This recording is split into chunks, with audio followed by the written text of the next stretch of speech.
қымбат киім немесе қымбат әшекей де көмектеспейді егер денің сау болмаса. Өзінің ешкімге айтпайтын құпияларын айтып жатыр да. Ең бірінші сол токсикозды алдын ала алмағаным, ең қателігім. 99%-ында жігітінің асқазан ішек жүйесіне проблема бар. Осы күнге дейін ешқашан бір ауырып дәріханаға барған емеспін. Біз өзіміздің денсаулығымызды дұрыстау арқылы дамыған мемлекеттердің қатарына қосыла аламыз. Сіздің ішкі 12 мүшеңіздің айнасы мынау сіздің бетіңіз. Ал бисмиллах, бүгін біздің ең алғашқы «Сенің саулығың, сенің миллиондарың» подкастының қонағы, балаларды қорғау қорының директоры, ұлт жанашыры, қоғам қайраткері, намыс төсбелгісінің иегері және президентіміз Тоқаевтың алғыс хатымен бөленіп жүрген құрметті Динара ханым, қош келдіңіз. Аллаға шүкір, бүгін менің ұсынысыма өзіңіздің қолдауыңызды білдіріп, осы жерде өзіңіз келіп, прямо бізді қуантып жатқаныңызға қатты қуанып отырмын. Аллах тағала осы ісіміздің берекесін берсін. Қайырлы күн, Аида ханым. Ең бірінші жобаңызға мені арнайы құрметтеп шақырып жатқаныңызға алғысым шексіз. Мен өте қуаныштымын. Қазіргі таңда нағыз қоғамға қажетті ауқымды тақырыпты қозғап жатқаныңызға берекесін берсін, құтты болсын, бүкіл Қазақстан әлемі көретін бағдарлама болсын. Әмин, рахмет. Көңіл күйіңіз қалай, Динара ханым? Қалай келдіңіз? Өте жақсы. Өйткені өзіміз жақында ғана қоғам қайраткері тізіміне ендіңіз. Сондай өзіміздің осындай қоғам қайраткерлеріміз керемет дүниені туындыны дүниеге әкеліп жатқаны мен үшін өте қуанышты. Мен ең бірінші осы жаңалықты естігенде қуанып, жаңағыдай жақсы көңілмен келіп отырмын. Күшті. Динара ханым, әрқашан сіз бізге жаңа жақсылықтың жаршысы болып, күшті жаңалықтармен бізді қуантасыз ғой. Енді осы жол мен сізді осындай жаңалығымен қуантқым келді. Енді қазіргі уақытта өзіңіз білесіз, сіз балалармен жұмыс жасаған адам болғандықтан, балалардың жаңағы дұрыс өсуіне өзіңіздің жазбаларыңызды жазып жүргендіктен, және өзіңіздің садигіңіз бар, балабақшаңыз бар, орталығыңыз бар, сондай балаларды дамытуға байланысты көптеген істермен айналысып жүргендіктен, мен қазіргі уақытта біздің қоғамда болып жатқан жасөспірімдердің арасындағы жаңағы түрлі келеңсіз оқиғалар, не үшін осындай нәрселер біздің елімізде болып жатыр деп ойлайсыз? Ұстаз ретінде өзіңіздің көзқарасыңыз және біз оған өзіміз қалай ықпал ете аламыз? Өте керемет сұрақ қойдыңыз. Балалар орталығында мен жұмыс жасап жүргеніме 15 жыл болады. Өзімнің орталығым ашқан күннен бастап. Ең бірінші мен балаларды қабылдаған кезде ата-аналармен жұмыс жасаймын. Қаншалықты ол кісілердің маңызды жаңағы тәрбиесі балаларға деген. Сол үшін ата-аналармен жұмыс жасағаннан кейін көбінесе отбасыда жаңағыдай балаларды алып кететін кезде жаңағы түсініспеушіліктер болып жатады. Мен баламды әкесі алып кеткенін қаламаймын, немесе ажырасу деген сияқты. Бұл ажырасудың өзі де қазір қоғамда өте ауқымды жаңа тақырып болып жатыр ғой. Сол үшін оның өзі балаларға қатты әсер етеді. Психологиялық жағынан болсын, үйде отбасыда тәрбие бір орында жақсы болмаса, бала ол сабаққа келген кезде оның зауқымы болмайды. Жаңа енді бұл жерден де денсаулық деп жатырсыз ғой.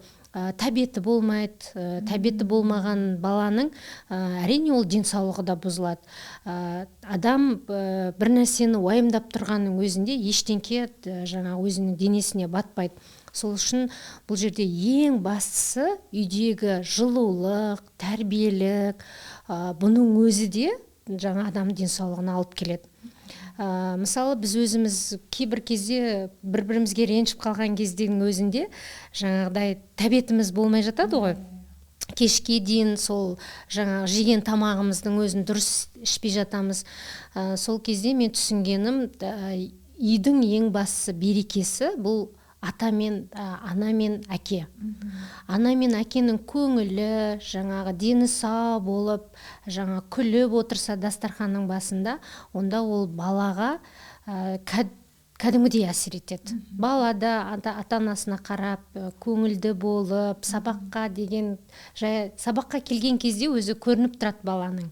Егер ашулы болып келсе, айтады, өзі баланың ұрлығы жақпайды ғой. Өзіміз жаңа балалармен жұмыс жасағаннан кейін көбінесе сұраймыз, сол кезде айтып жатады.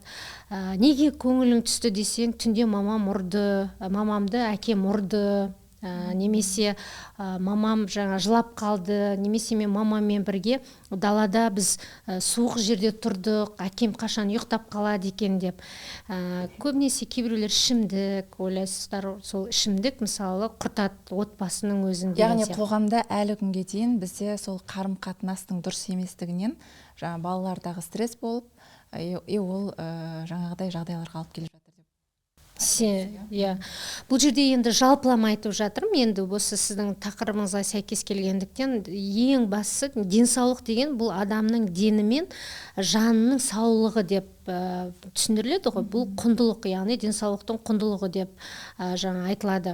Адам, мысалы біз әйел адамдармен кездескенде ең бірінші энергия, өзіңіз айтпақшы, күшті болып, демалып, үйге келгенде де энергиямыз тасып, жұмыс жасағымыз келіп тұрады.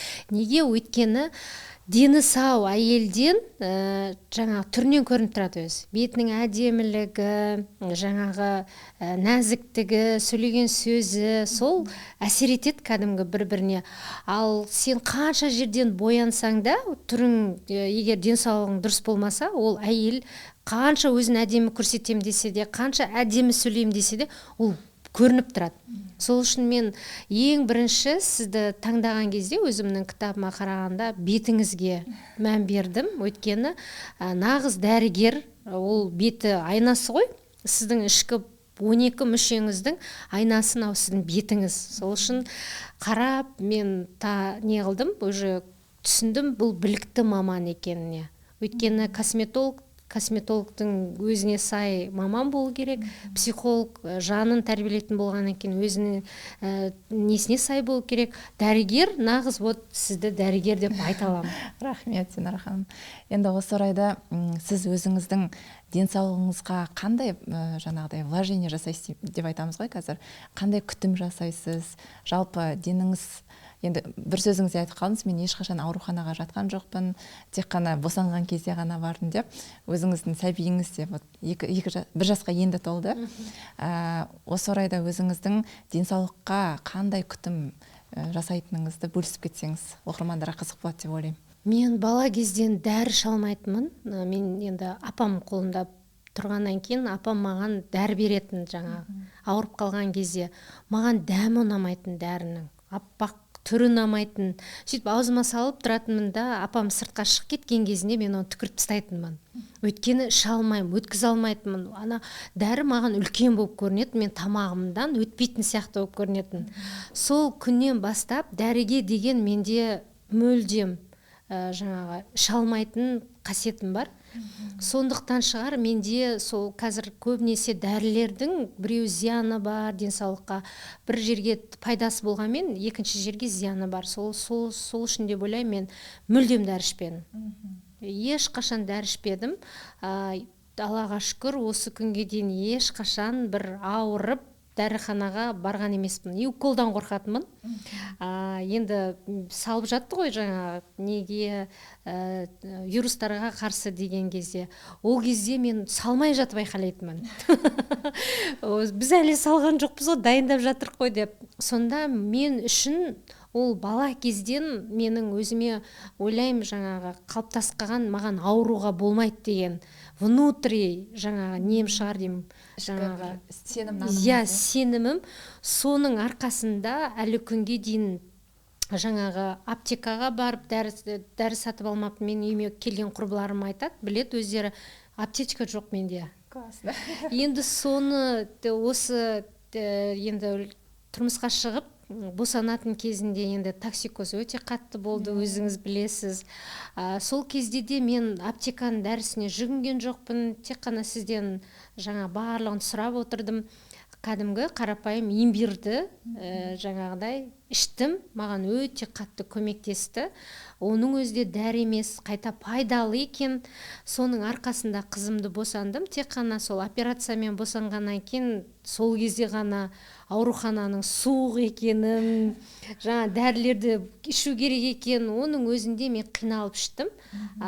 Дәріні қиналып, өзіңді қинап ішкен кезде бәрібір де асқазан ауырады екен. Оны мен сүйсініп ішпедім ғой. Солардың айтқан істеу керек екен деген ниетпен іштім да, содан кейін менде осы шынымды айтайын, больницадан шыққаннан кейін бір апта асқазаным ауырып жүрді.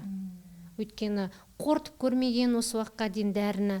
Яғни сіз синтетикалық дәрілер ішпейсіз. Сіз тамағыңызды дұрыстау арқылы, ұйқыңызды реттеу арқылы, стресспен жұмыс жасау арқылы аурулардан былай айтқанда профилактика жасайсыз. Арылып отырамын.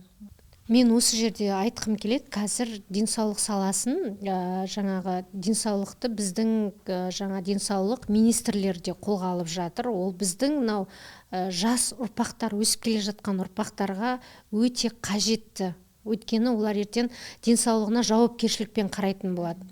Мен бұны айтып жатқан, жаңа дәрі ішпеймін дегенімді, бұл біздің артымыздан өсіп келе жатқан жастарға үлгі болсын деген ниетпен. Өйткені сәл бас ауырса, қазір кішкене асқазан ауырса, дәріге құштарлатып жатыр.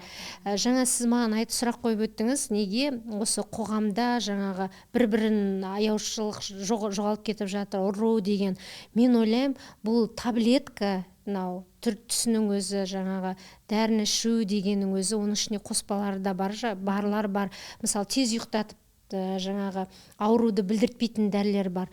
Соның өзі балаларға неше түрлі таблеткаларды ішіп алып, қазір мас болып, балаларды ұрып, жаңа өздерін не істеп қойып жатқандарын білмей жатады.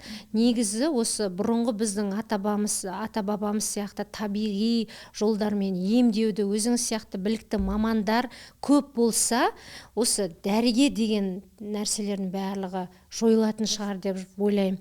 Біздің менің ойымша, біздің ұлттық генетикамыздағы кодтарды қайтадан жаңарту керек та. Өйткені біздің ата-бабаларымыз қандай болған, олар мықты болған, батыр болған. Не үшін? Өйткені біз дұрыс тамақтанғанбыз.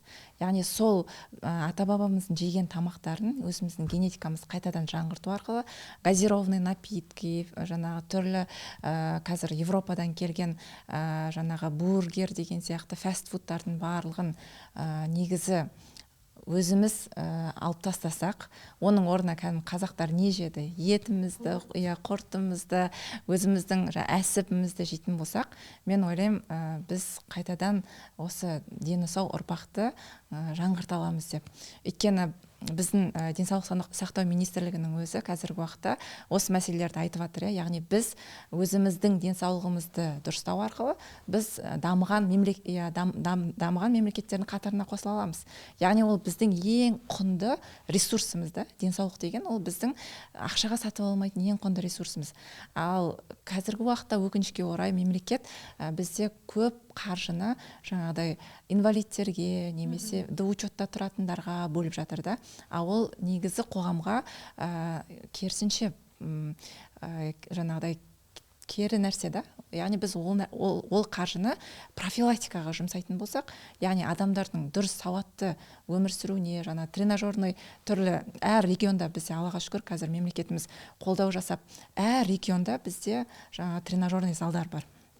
Сыртта болмаса, егер кімнің жаңағы неге мүмкіншілігі жоқ, спортқа немесе фитнес-залға баруға, онда мысалы парктерге барса, ол жерде тренажерный әртүрлі жаңағыдай нелер бар, спортқа қатысты. Осы нәрсені негізі мемлекет бізге қолдап отыр ғой. Бірақ осы нәрсені біз қолданбаймыз да. Яғни біз ойлаймыз, что біздің денсаулығымыз когда құриды, біз ауру боламыз, сол кезде ғана бізге емделу керек деген ойдағы бір пікірді өшіріп тастау керек сияқты. Дұрыс айтасыз. Біз көбірек андай ауырмаудың жолын қарастыруымыз керек сияқты. Сіз қалай ойлайсыз? Мен келсем, өйткені мен токсикоз болғанда өте қатты қиналдым. Ол енді сол ішкі құрылысты алдын ала дайындалмағандықтан, жүктіліктің алдында міндетті түрде барлық асқазан, ішек, барлығын тазаламағандықтан менің бұл қателігім деп түсінем. Сол үшін сол қателікті жасамай, алдын ала барлығын өзіне ақша бөліп, енді ол қаржыны өзіңе құю керек қой денсаулығыңа. Соны алдын ала алып отырса, мен сияқты токсикозда қиналмайды. Көп аналар жүктілік кезінде токсикоз енді өте қатты болды, менде оны жасырмаймын. Сол үшін қазіргі таңда үкіметтің өзі осы жаңағы айтып жатыр, несінде іс-шараларында айтып жатыр, бізде Қазақстанның байлығының не керегі бар, егер халықтың денсаулығы болмаса деп. Осы Қазақстанда денсаулық жағына өзіңіз айтып жатырсыз, егер қатты мән беріп жатсақ, біз әрине баяғыда сол дамыған мемлекеттердің ең жоғарысында тұратын екенбіз. Сол үшін қазір сол үкімет саласы, мемлекет басшылары осылай іс-шара ұйымдастырып, денсаулықтың барлығына мән беріп жатқаны бізді қатты қуантады. Сол ғой, қазіргі уақытта сау ұрпақ бізде дүниеге келу үшін, яғни біздің жасөспірімдер өте жақсы жетістіктерге жету үшін, ол әр үйде отырған ана сауатты болу керек та. Өйткені жаңа айтып жатырсыз ғой, токсикоздан қатты қиналдым деп. Не үшін? Потому что токсикоз болған кезде ағза деген ол зашлакованный болып кетеді, одан адам тамақ іше алмайды, әлсірейді, макро-микронутриенттеріміз сіңбейді. Іште балаға қандай қоректік зат барады? Сондықтан осы қоректік зат уақытында бармағандықтан түрлі Құдай сақтасын аурумен балалар дүниеге келуі мүмкін да. Әсіресе қазіргі уақытта бала денсаулығына байланысты бізде статистика бойынша ЗПР, ЗРР, аутист балалар, асқазан ішек жүйесінде проблемасы бар балалар.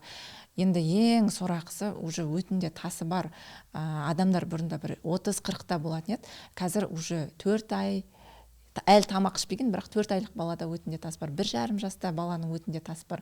Бұл деген, мен ойлаймын, осы ата-ананың өзінің денсаулығына жауапкершілік алмағанның әсерінен деп. Сондықтан қазірде біздің енді қоғамда, мемлекетте бұрын барлық денсаулық сақтау жүйесіндегі жаңағы шаралардың барлығы тегін еді ғой. Қазір уже страховкаға өтіп жатыр. Не үшін? Потому что менің ойымша біз тегін нәрсенің құнын білмейткенбіз. Дұрыс айтасыз. Уже біз қадір жоқ. Уже ақшамен қойған кезде адамдар кішкене ойланады-ау деген ниетпен болуы мүмкін да. Ол жерде басқа да бір политикалық нәрселер болуы мүмкін, но менің түсінгенім, егер адам шынымен де ақша төлеп келетін болса, онда өзіне көбірек күтім жасайды екен да. Енді мен бұрын жаңағы емханада жұмыс жасап көрген адаммын, ауруханада жұмыс жасап көргем. Ол кезде біз халыққа тегін қызмет жасайтын едік қой. Қазір енді мен өзімнің жеке жаңағы жұмысым болғандықтан мен ақылы түрде жұмыс жасаймын. Сол кездегі адамдардың сана сезімі екі түрлі. Яғни тегінге келген адамдар сенен требовать етеді. Сен міндеттісің маған, менің денсаулығымды, мен неге ауырып тұрмын деп бізден келіп сұрайтын да. Қазір өздері ақша төлеп келген адамдар керісінше менің денсаулығымда менде осындай өтімде тас болып тұр, осыны ертіп бересіз ба деген сияқты уже орын алмасқан да, формула ауысқан. Сондықтан негізі біздің ойлаймын әр органымыз ол Аллах тағаланың берген ең құнды асыл қазынасы ғой. Яғни біз таңертең тұрған кезде деніміздің бәрі сау, ешқандай клеткамыз ауырмай тұрса, уже Аллаға шүкір деп оянуымыз керек та. Бірақ көп адамдар қазіргі уақытта, қазіргі қоғамда керісінше мен ақша таппай жатырмын, үйім жоқ, машинам жоқ, немесе мен мындай лауазымға жетуім керек деп өздерінің денсаулықтарын соңғы орынға қояды да, бірақ сол ақша үшін, мансап үшін өздерін жегіп жібереді. Осындай адамдарға не айтар едіңіз? Мен айтам, ең бірінші, енді психолог емеспін, бірақ ең бірінші өзін ойлау керек деп ойлаймын. Әйел адам әсіресе жаңағы жолдасын, көбісі жолдасын аңдып, немесе бала шағасын ұмытып, үйдегі жанжалдың несінен барлығы балаларынан алып жатады ғой. Негізі сіздің маған үнемі айтып жүретініңіз ұнайды. Әйел адамның көңілі балаға ауады. Мысалы, әйел бақытты болса, бала да бақытты деген сияқты. бүкіл жаңағы әйелдің ішіндегі болмысының бәрі балаға қатты әсер етеді деп, ауру жаңағы ненің бәрі осы анадан деп айттыңыз ғой. Сол кезде мен түсіндім, біз көбінесе ер азаматтардың жаңағы жанжал шығарса да, қандай жағдай болса да ер азаматтан көріп жатамыз ғой. Маған сол сөзіңіз қатты әсер етті, ол шынымен де мәні бар. Сол күннен бастап мен орталығыма келген кезде расында да әйел адамға байланысты балалардың дұрыс жаңағы сөйлеуі де, қысылмай сөйлеуі де, өзінің ойын жеткізуі сабақта, жаңағы апай жаңағы мен ашық айтам, мысалы 7 жастағы балалар кезінде менде болды, жаңағы сип қоятын кездер. Неге? Өйткені ол өзінің ойын ашық айта алмай, жаңа қысылып, сол жерде сондай нәрсе жасап қойғандар да бар. Мен сол түсіндім, ол үйде сөйлеме, әкең келе жатыр деп қысым көрсетудің арқасында бала жабылып қалған. Енді сол кезде бізде мен көбінесе сурет салдыртам балаларға салған кезде көбінесе әкелерім бөлек, аналарым бөлек салып қойып жатады. Бұл деген үйде жаңағы мамасы, әкесі мен анасы бірге сөйлесіп дастарханда отырмайды деген мағына. Бұның барлығы жаңағы психология жағынан да, денсаулық жағынан да жаңа әсер етеді деп жатырмын ғой. Сол үшін ана өзіне қарау керек. Денсаулығы жақсы болу керек. Өйткені бұл жерде көбінесе үйдегі қыз болсын, бала болсын, анасымен сырласады. Жаңағы ашық, өзінің денсаулығы егер жарқырап тұрса, үйдің берекесін келтіріп тұрса, онда ол бала да тура соны қайталаушы. Жаңағы мамасының бақытты болып келсе, баласын алып келсе, ол бала кешке дейін көңілді болып жүреді бізде. Қайтқысы келмей, жаңағы орта барлығына бақытты баланың өзі түрінен, жүзінен көрініп тұрады. Анасы қалай бақытты болса, бала да сондай бақытты деп. Енді бұл жерде тек қана анаға деп не алмаймын, өйткені әкеде сау отбасыдан сау бала шығады деген рас қой. Сол үшін үнемі әйел адам жаңағы алдын ала, жаңа мен айтып жатырмын ғой, менің қателігімді жасалмаса, жаңа токсикоз деп. Енді осы жерде неге токсикозды айта береді деп айту мүмкін, осы жаңалық шықты жақында. Жаңалықта токсикоздан қайтыс болып кеткен әйел туралы. Ол жерде мен ойлаймын, қазіргі таңда білікті маманды таңдау керек. Дәрігерлерге барғанда ең бірінші оның біліміне. Мысалы, сіз кітап шығарып жатсыз, халыққа барлығын шайнап беріп жатсыз ғой. Дайындап беріп жатсыз ғой, кітап бар, кітап оқимын десе, міне бағдарлама шығып жатыр. Ауылдағы кісілерге нағыз керемет бағдарлама. Бәрін шайнап беріп жатсыз, просто жұту керек.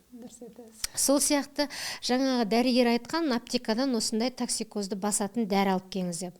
Ол күйеу егер жоқ, мен келіспеймін, мен алмаймын деп тұрып алса, ол жерде токсикоздан мүмкін аман алып қалар ма еді әйелін. Дәрігер тыңдады, енді ол дәрігерді мықты дәрігер деп түсініп тұр ғой, барып алып келді аптекадан. Ол дәрігерді әйелге қарама-қайшы процестер беріп, мысалы, қайтыс болып кетті. Осы жерде бір нәрсеге тоқталып кетсек болады ма? Жаңағы аптекадағы кісі фармацевт қой. Біздің қоғамдағы ең үлкен қателіктер жалпы әлем бойынша дәріден улану 3-ші орында тұрды, статистика бойынша. Не үшін? Өйткені біз аптекаға барған кезде фармацевттің айтқанын алып бере саламыз. Бірақ ол әйелде не үшін токсикоз болып жатыр, ода қандай дәрумендер жетпей жатыр, өтіндегі жағдай, жалпы анемиясы бар ма деген сияқты көп нюанстарды қарамаймыз.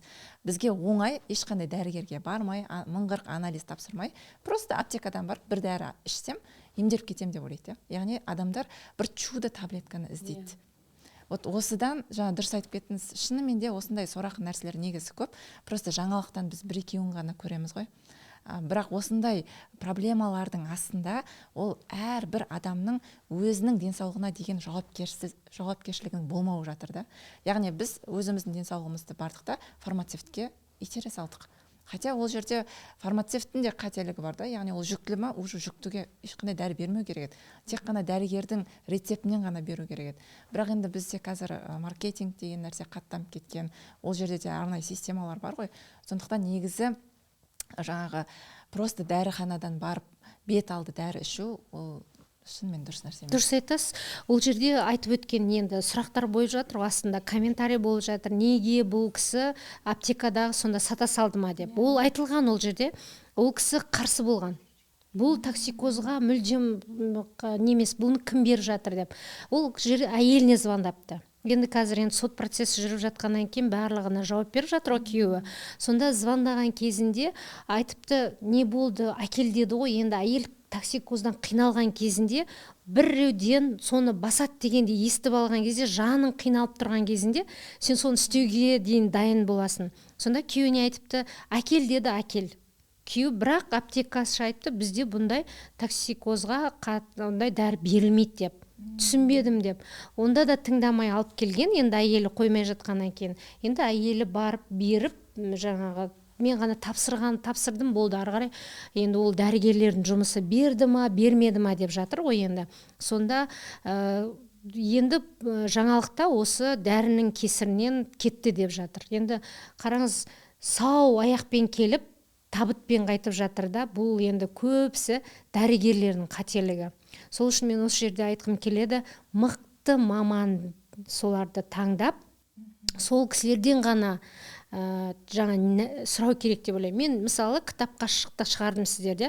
Кітапқа шығарған кезінде мен өзім зерттеп, бұлар қаншалықты медицина болсын, басқа да сала болсын, сіздерді мен зерттеп қостым. Сол үшін мен өзіме қажетті заттарды тек қана білікті маман сіздерден ғана мен жаңа көмек сұрап тұрам.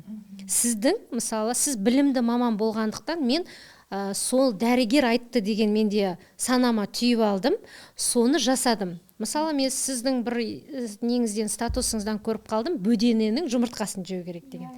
Енді бізде бар ғой, ол дәрігер айтып жатыр деген, білікті маман деген. Сол бөдененің жұмыртқасын мен жеп жүрмін. Мен кешке дейін өзімді шаршамай, жаңа керемет сезініп, жолдасыма беріп жатырмын. Жолдасым да, Аида ханым айтты ғой деп жеп жүр мысалы. Қараңыз, соны халық түсіну керек та, мықты маман болған кезде ештеңеден қорықпайсың. Ішкі дүниеңде, асқазаның да барлығы керемет қабылдайды оны. Ал егер күдікпен, мына кісі дұрыс айтып жатыр ма, дұрыс емес па деп күдікпен ішетін болсаң, онда ол шын мәнінде ол организм бір жерінен дұрыс болмай шығады да. Соны айтқым келеді. Рахмет, Динара ханым. Шынымен де ғой, біз қазір әлеуметтік желілерде енді әркім әртүрлі нәрселерді, енді ойын сауық, түрлі приколдар деген нәрселерді салады. Бірақ мен негізі әлеуметтік желіні ашқандағы ең басты мақсатым ол әрбір адамның денінің сау болуына өзім бір үлесімді қосқым келген болатын. Аллаға шүкір, қазір сол миссиямда жүрген сияқтымын. Өйткені қаншама адамдардың денінің сау болуына бір титтайда бір көмегім тиіп жатыр деп ойлаймын. Оған дәлел сіздер сияқты үлкен ұлы тұлғалардың жаңағыдай осындай беретін отзывтары, осындай беретін бізге жаңағыдай қалай айтсам болады, үлкен дәреже беріп жатырсыздар да. Осының барлығы негізі үлкен бір Аллахтан келген сый деп ойлаймын. Сондықтан осындай кішкентай нәрселерімді да үлкен қылып көрсетіп жатқандарыңызға Алла разы болсын. Сенің саулығың сен миллиондарың кітабында бізде диагностика бөлімі бар. Ол жерде сіздің қай жеріңіз ауырып жүр, сол неден болып жатқанын өзіңіз анықтай аласыз. Одан кейін негізгі бөлім ағзаға қалай ген уборка жасау керек. Прям от и до көптеген санаторияларда білмейтін техникалардың құпиясы бар. Одан кейін ол жерде каждый адам жыл сайын тапсыратын, жылына 2 рет тапсыратын базовый чекаптың тізімі бар. Және ол базовый чекап тапсырғаннан кейін сіз оған қалай талдау жасайсыз. Соның барлығы кітаптың ішінен таба аласыздар. Және әрбір қыз келіншекте керек тақырып ол токсикоз. Яғни жүкітік кезінде кімді токсикоз мазалайтын болса, осы тақырыпта да кеңінен ашылғанын көрсеңіздер болады. Одан кейін әрбір кухняның ханшайымына керекті рецепттер бөлімі бар. Сондықтан міндетті түрде бұл кітап біздің әрбір қазақ үйінде болу керек. Денсаулықтың энциклопедиясы. Және осы кітапты оқу арқылы сіз өзіңіздің денсаулығыңызға комплексный қандай подход жасау керектігін біліп, өзіңіздің ағзаңызға инвестиция жасайсыз. Сондықтан осы кітапты алуға кеңес беремін.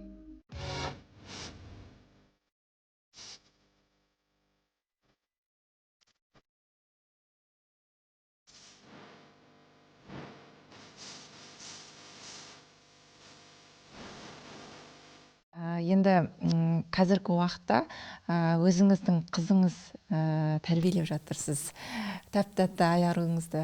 Ол қыз балаңыздың денінің сау болуына қандай өзіңіздің ықпалыңыз тигізесіз? Мысалы, қазіргі уақытта жас аналар өте көп сіз тыңдап отқан, токсикозбен проблемасы бар адамдар тыңдап отыр.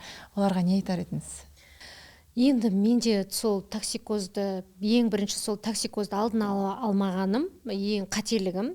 Сол токсикоздың арқасында менің баламда киста бар, басында.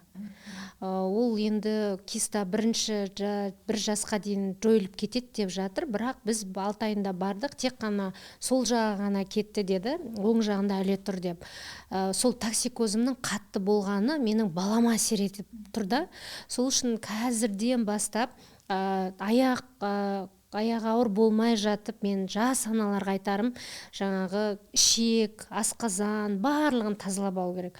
Біз ауырмағаннан кейін ойлаймыз, бізде ішкі дүниенің бәрі, ішкі құрылыстың бәрі таза. Мен өзім солай ойладым. Өйткені менде ешқандай проблема болмайды, токсикоз деген мүлдем болмайды деп ойладым. Енді осы аяғым ауыр болған кезде неше түрлі нәрселерді көрдім ғой. Бірақ Аллаға шүкір, сіздің арқаңызда жаңағы токсикозымды бастым. Бірақ бәрібір де сол балаға өтті. Енді мен қазір ана болғаннан кейін баламда 1 жасқа дейін кетеді деп айтқан күнде де бәрібір анасың ғой. Мен уайымдаймын, ол ертеңгі күні кетпей қалса ше. Сондай түн ұйқысын 4 бөлмеу үшін, осындай уайымға кірмес үшін, уайымның өз денсаулықты құртады. Сол үшін әйел адамның дені сау, дұрыс болу үшін алдын ала алып жүрсінші деймін. Әсіресе осы балалар, енді біз қазір жас ұрпақтарға жаңа қалыптастыру ғой, осы денсаулықты жауапкершілікпен қарауды қалыптастыру. Енді біздің бұл бағдарламада солай ұрпақты дені сау ғып, жаңағы дүниеге қалыптасуына жауапкершілікті қарауға кішкене болсын біздің септігіміз тигізу. Өйткені қоғам қайраткері болғаннан кейін, ел жанашыры болғаннан кейін, қоғамға кішкене болсын осы бағдарлама арқылы, кітап арқылы, сіздің кітабыңыз арқылы септігіміз тисе екен деген ниет қой. Сол үшін осы жас әйелдерге, тұрмысқа шықпаған қыздарға, мен әлі тұрмысқа шықпадым, мен денсаулығым күшті деп жастықпен олай жүрмесін. Қаралсын, көрінсін, осы сіздің кітабыңызды алып оқысын. Бұл жарнама емес, бұл өтпей жатқан дүние емес, жарнама жасап, бәрін сату емес. Шынайы менің өзімнің басымнан кейіпкер есебінде өтіп жатқан аналық жаңағы ниетім қыздарға, жастарға қаралсын. Біздің енді қызым сондай киста болып жатқаннан кейін, енді Алла қаласа жазылып кетіп жатса, алдағы уақытта сізбен де ақылдасып отырып, тағы да өзінің алдын ала жолдарын жасап отырам деп ниеттенем. Сол үшін басқалар да менің қателігімді қайталамасын. Негізі Динара ханым өзінің андай ешкімге айтпайтын құпияларын айтып жатыр да. Шынымен де бұл көрермендерге деген үлкен бір махаббат деп ойлаймын да. Өйткені шынымен де баланың ауырғаны ананың жүрегіне өте қатты батады. Хотя ол белгілер білінбесе де, бірақ шынымен де жаңағыдай ішінен шығып жатқан жан айқайы ғой. Яғни балада бәрі дұрыс болу үшін ең бірінші ана сауатты болу керек. Енді менде мынандай ой соңғы уақытта, соңғы бір 3-4 жылда мазалайды. Оны сізге де 1-2 рет айтқан болатынмын. Қалай ойлайсыз, осы мемлекетте мен өзім ойлаймын да, осындай аурулардың барлығы қазір біздің атамыз қазақ ауру астан деп айтып кеткен ғой. Осы тамақтанудың, дұрыс тамақтанудың гигиенасын балабақшада, жаңағы мектепте, кәдімгідей мемлекеттік тұрғыда егер соны бір арнайы сабақ ретінде қарастырсақ, мысалы бұрын валиология деген сияқты сабақтар болатын еді ғой. Сондай сияқты бір өзіміздің генетикалық кодты дәріптейтін, дұрыс өмір сүру салтын қалыптастыратын, қарапайым жаңа тамақты 30-40 рет чайнау, тағамтану деп или тамақтарды қалай дұрыс жеу керек, тамақтану ма, әлде күнделікті базовый қандай упражнениелер, ол қай жерге пайдалы, немесе жалпы адам ауырмас үшін қандай нәрселер жасау керек қалыпты жағдайда. Осындай нәрселерді арнайы жасайтын, арнайы оқытатын бір сабақ қосылса деген қатты ниетім бар да. Өйткені қазіргі уақытта статистика бойынша маған келетін аурулардың бір 95 99%-ында жігітіме, енді асқазан ішек жүйесімен проблема бар. Мына тістен бастап өңеш, ішек, өт жолдары, ұйқы безі, ішектер, тері, бәрінде проблема бар. Иә, осының барлығының негізі алдын алуға ең үлкен себеп, менің ойымша, ол білім сияқты. Яғни біз қазір дүкенге барған кезде не нәрсені дұрыс біздің ағзамызға пайдалы, не нәрсе пайдасы екенін, егер біздің не только үлкен адамдар, біздің жаңағы студенттеріміз, жасөспірімдеріміз, мектеп оқушылары, даже 5 жас, 6 жас балалар, садикке баратын балалардың өзі танып біліп тұрса, олар ауырмайтын еді ғой деп ойлаймын да. Мен миым жеткен жер әзірге осы болып тұр да. Жоқ, керемет. Басқа қалайша біз осы аурулардың алдын аламыз? Енді сіз ұстаз ретінде, қоғам қайраткері ретінде осы пікірге қалай қарайсыз? Мен қуана қараймын. Өйткені денсаулық дегеннің өзі дене тәрбиесі деп, бізде дене тәрбиесін, осы денсаулыққа біз пайдасын тигізіп жатырмыз деп, дене тәрбиесін сабағын жасап қойған ғой. Енді спортпен айналысу керек деп. Енді шыны керек, ол спорт бір күні болады, бір күні болмайды, бір формасына келмеген үшін қатыспайды деген сияқты. Ол балаларға көп пайдасын тигізіп жатыр деп айта алмаймын. Енді дене шынықтыру мұғалімдер маған ренжімесін. Енді шынайы пікірімді айтып жатыр. Енді өзіміз осы уақытқа дейін қаншама салаларды зерттеп жүргеннен кейін шынайы айтып жатырмыз. Соның орнына тек қана дене тәрбиесімен емес, осы тағамтану жаңағыдай орнатса, мен қуана келсем. Өйткені ол бізге қажет. Сіздің айтып жатқан идеяңыз, яғни негізі шын мәнінде денсаулық министрлік сіз болу керексіз ғой. Енді бұл жағымпаздану деп түсінбеңіз, өйткені осы қазір президент, осы жерде айтып өтейін, өте қарапайым болса да халыққа пайдасы тигізіп жүрген жандарды қолдап жатыр. Өзіңіз көзіңіз жетіп жатыр, өйткені сіз президентпен бірге бір кітапқа шықтыңыз. Ойлаңыз, ол деген, ол бұрын болмаған. Осы күнге дейін ондай болмаған. Президент өзінің қарапайым адамдарында бірдей санау деген. Ол деген осы қарапайым еңбекті бағалау деген сөз. Еңбекті көріп жатыр деген сөз. Сол үшін сіздің айту ол сіздің құқығыңыз. Өйткені сіз қоғам қайраткерсіз, сіз мемлекетке тіркелгенсіз. Сол үшін сіз мемлекетте, қоғамда болып жатқан нәрсені жанашырлықпен айтып жатырсыз да. Бұл идеяңызда президентке жетіп жатса, оны қолдайды ол кісі. Қуана қолдайды. Неге? Өйткені біздің қазір керек емес сабақтар көп мектепте. Мысалы, ұлттық киімді енгіздік. Қазір ұлттық киімді балалар киіп жатыр. Кеше Дәулеттен парақшасына қарасаңыз, өзі спонсор болып, балаларға тақия, жаңағы нелерді, қазақша киімдерді кигіздіріп жатыр. Өзі парламент мәжіліс депутатында қозғады, сөз оны жаңа президент естіді, міне уже жайлап біз көшіп жатыр.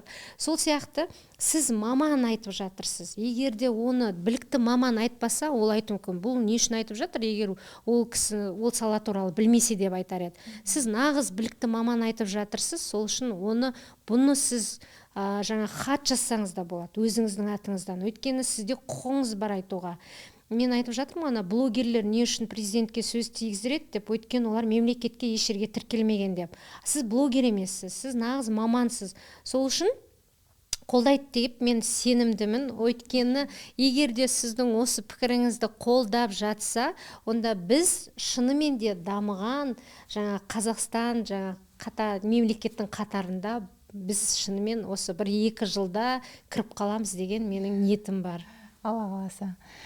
Енді Динара ханым, осындай керемет бүгінгі күні керемет бір сұхбат болды деп ойлаймын, Аллаға шүкір. Біздің оқырмандарға қандай өзіңіздің жылы лебізіңіз бар?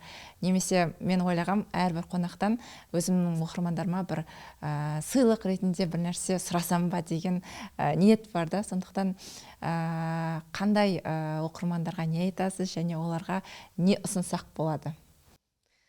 Мен оқырмандарға ең бірінші айтарым денсаулық. Денсаулықты ойлаңыздар, басқа дүние, ақша деген бәрі өз келе береді. Денсау адам, ол бақытты адам деп айтам. Өйткені мен осы жерде айтқым келіп тұр. Әйел адам комфорт болу үшін мысалы айтады ғой, асқазан ауырса ауыздан жаман иіс шығады. Әсіресе ішкі құрылыс дұрыс болмаса, әйел адамдар терленшең боламыз, білесіздер. Бір жер жай қолтықтың өзі терлеп тұрса, біз комфорт отыра алмаймыз. Сол үшін ең бастысы комфорт, әдемі отырған жеріңде өзіңнің бақыт екеніңді сезіну үшін ол жерде жаңағы қымбат киім немесе қымбат әшекей де көмектеспейді, егер денің сау болмаса.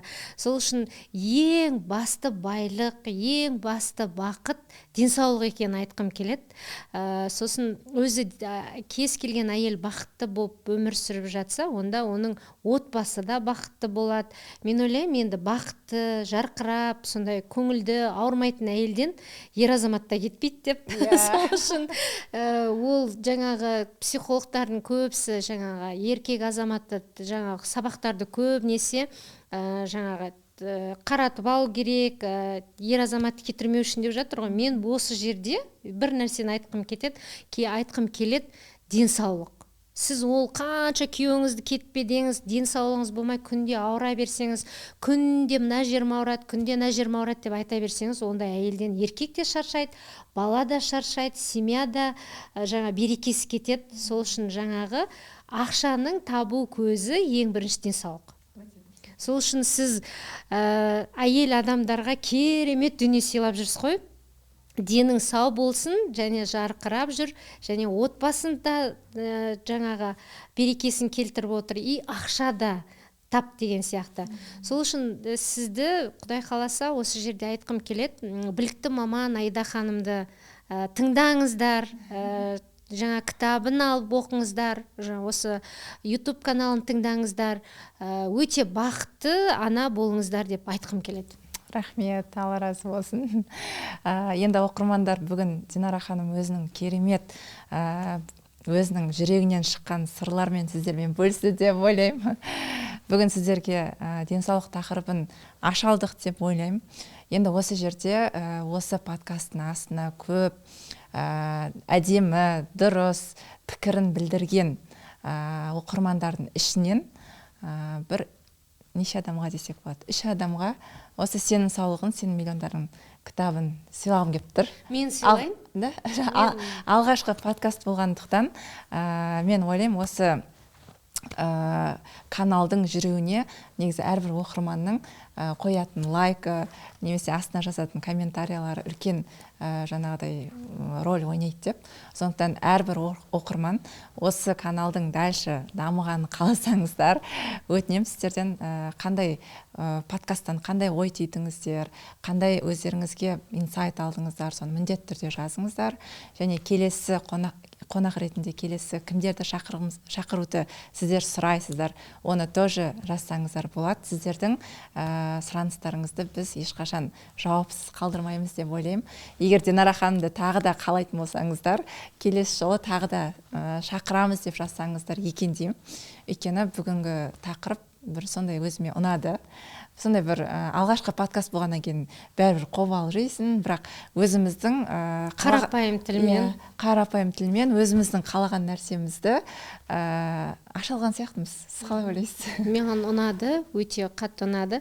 Енді мен де сізге енді алғашқы бағдарлама болғаннан кейін өзім 7 деген санды жақсы көрем. 7 қазан толғаннан кейін, осы қазан айында ғой туылған күнім, 7 адамға мен де өз атымнан сыйлық жасайын, кітап таратайын. Қазір өзім жаңағы несін бағасын сатып алып, сізге өзіңіз тапсырып кетсем, өзіңіз берсеңіз.